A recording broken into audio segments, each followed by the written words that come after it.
All right, enough United, Jules, because we've got a little football game going on this weekend on Sunday. It's not the only big game on Sunday. In fact, in this crazy 7-hour period, we're going to have Inter playing against Juventus, Liverpool playing against United, and PSG playing against Olympique Marseille. But the granddaddy of them all is the Clasico. And so we have Dan Thomas. We sent him all the way to Spain. He'll be coordinating some of our coverage on ESPN Plus. Dan, both these teams had some pretty big Champions League games as warm-ups for this.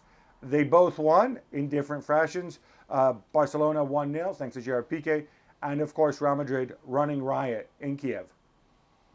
Yeah, very different performances, wasn't it, Gab? You take a look at Tuesday's match, Real Madrid dominant, the front page of AS today, all about Vinicius Jr. and how he's very much come of age this season. Obviously criticised in the past for getting himself into good positions, but not taking his chances. Boy, he's doing that and some so far this campaign. So it's all about Vinicius Jr. from Real Madrid's perspective. From Barcelona, the headlines are horrible. Despite the fact they got the win yesterday, it's very much kind of, we won, but just, they're still talking about that it's kind of lacking of engagement between the fans at the Camp Nou and the team after the departure of Messi. What they'll be hoping, obviously, that Sunday's game will be a trigger for the fans to once again fall in love with their club.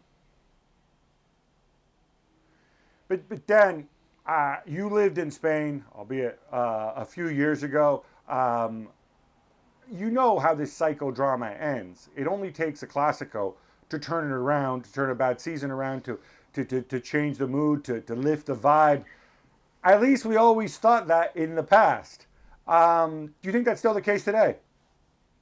I think the problem is Jules' favourite man, Ronald Koeman. So you could come out and you could beat Real Madrid on Sunday, but still Barcelona are only really judged on their last performance. So that could all go wrong if they were then to lose their next game. For Real Madrid, I think it's slightly different. I think they come into this game as favourites. And for them, it's just getting some momentum with regards to their title race. So I think looking at it, as you say, you could say in the past, Clásicos have been able to erase everything that's gone wrong in the past. But I don't think you can do that now because Ronald Koeman is still in charge.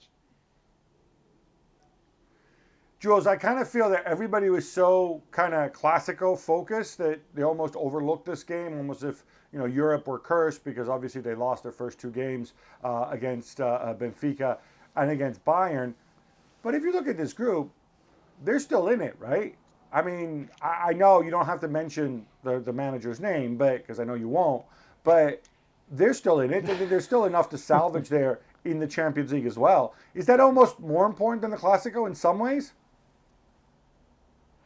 I mean, there's still hope for the Dutch guy, of course. I think we have to go back to 2000 when Barca didn't make it out from the group stages and Benfica losing to Bayern, albeit in the last 20 minutes of the game, was huge, I think, for Barcelona. But this game, that Clasico on Sunday, I think is enormous. And I agree with everything Dan said. Real Madrid will go in their favourite.